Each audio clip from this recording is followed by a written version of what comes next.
Welcome to Upvoted NoSleep, where OP ctmacnamara writes. I was one of those pageant moms. I know, pathetic, right? I used to get my self-worth from how prim and proper and, yes, pretty others viewed my 6-year-old daughter, Lucy. It started as a hobby after the divorce, but soon became an obsession.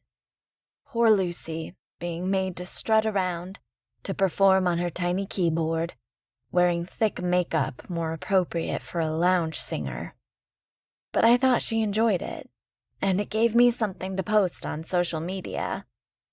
When Lucy took second in a local pageant, I got over 100 likes. It was the happiest day since my husband Dan had abandoned us. But I wanted more. After another disappointing performance, I started to fret. Nobody likes 4th place, and if they do, it's just to be polite. I could tell even my own mother was disappointed when Lucy failed to place at the counties. Just have to double down, I told Lucy. We just have to work harder. And we did. More vocal lessons, more piano practice, more expensive clothes and makeup, even though we were strapped since Dan left, and my job paid peanuts. You simply need to be more, I told Lucy. More talented, more beautiful. The world is a competition, and you don't want to be left behind. It's better you learn that now as a child. But the results only grew worse. Perhaps I put too much pressure on her. One night, after having been officially served with the divorce papers, a demon came to me. It spoke in my mind, but I knew it was pure and evil and real. It gave me one wish, but said to choose wisely. I knew I shouldn't have, but I was desperate, so I wished all the same. I wished that everyone in the town would recognize how beautiful Lucy was. A few days after that, she took ill. Some terrible infection that spread and that antibiotics could not cure. After a 3-day battle, Lucy was gone forever. Or so I thought. At her funeral, everyone from the town gathered around the tiny open casket and commented how beautiful she was, just as I had wished. But that's where this story veers from tragedy to horror. It goes like this. Each night since Lucy was buried, I awake with a start. Blurry eyes to the radio alarm clock, squinting until the red numbers come into focus. 3 a.m, as always. I hear a light tapping along the sink in the bathroom across the hallway. So I clear the room from my eyes and sit upright in the creaky king-sized bed I used to share with my husband. By then, I can clearly make out the pitter-patter of little feet on tile. And given the familiarity of the noise, I forget for a moment that Lucy is dead. Next comes the sound of running water. Then the croaking thump of the pipes as the old faucet is turned off.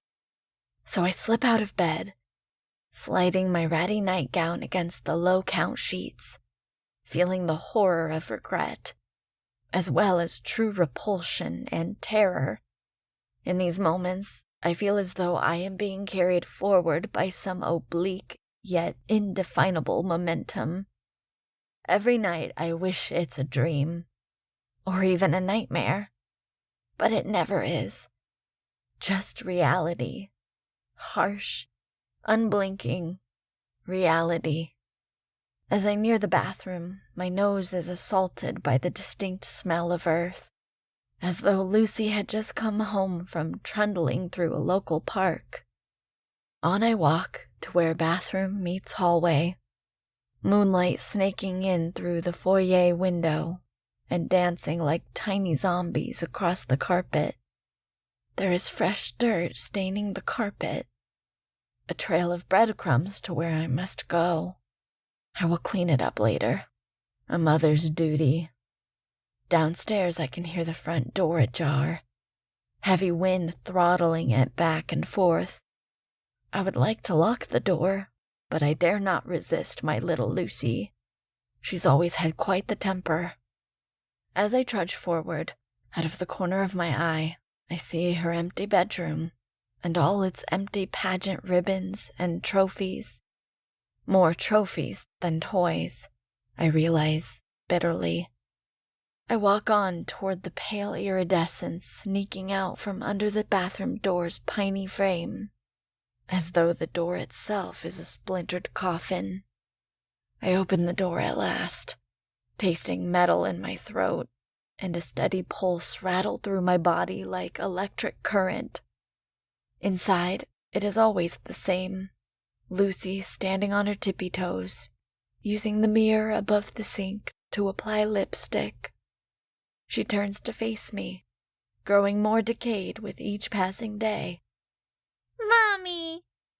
She digs the lipstick at herself, claws at her tiny little face. I'm sorry I'm not more pretty, she says. I'm so sorry, Mommy. Last night was the worst.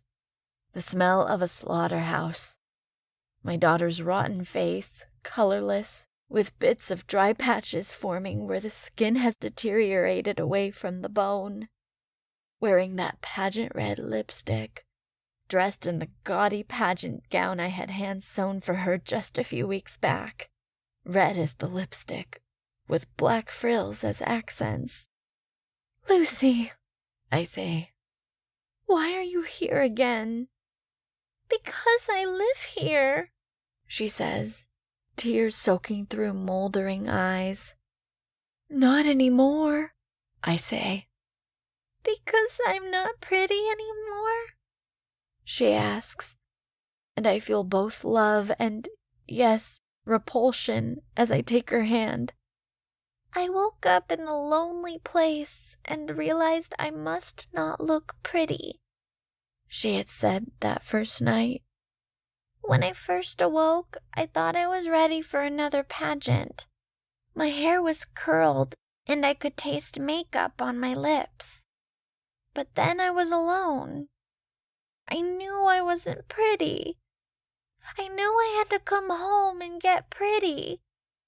Appearances matter. Isn't that what you always say?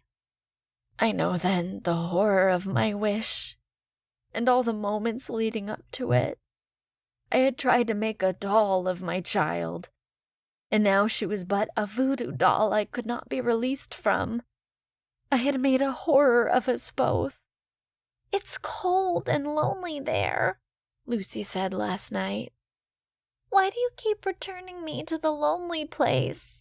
Am I in timeout? Is it because I didn't win? Is it because I'm not pretty enough? So night after night, I walk her back to the cemetery, and I tuck her in. And then I trudge home, arms sore from the shoveling, and wait to do it all over.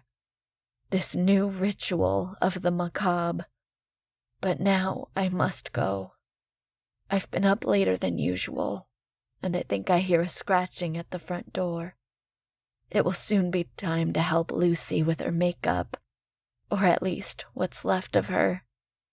I was one of those pageant moms, and I suppose, in a way, I always will be. And that was an upvoted No Sleep story by OP CtMacnamara. Sweet dreams.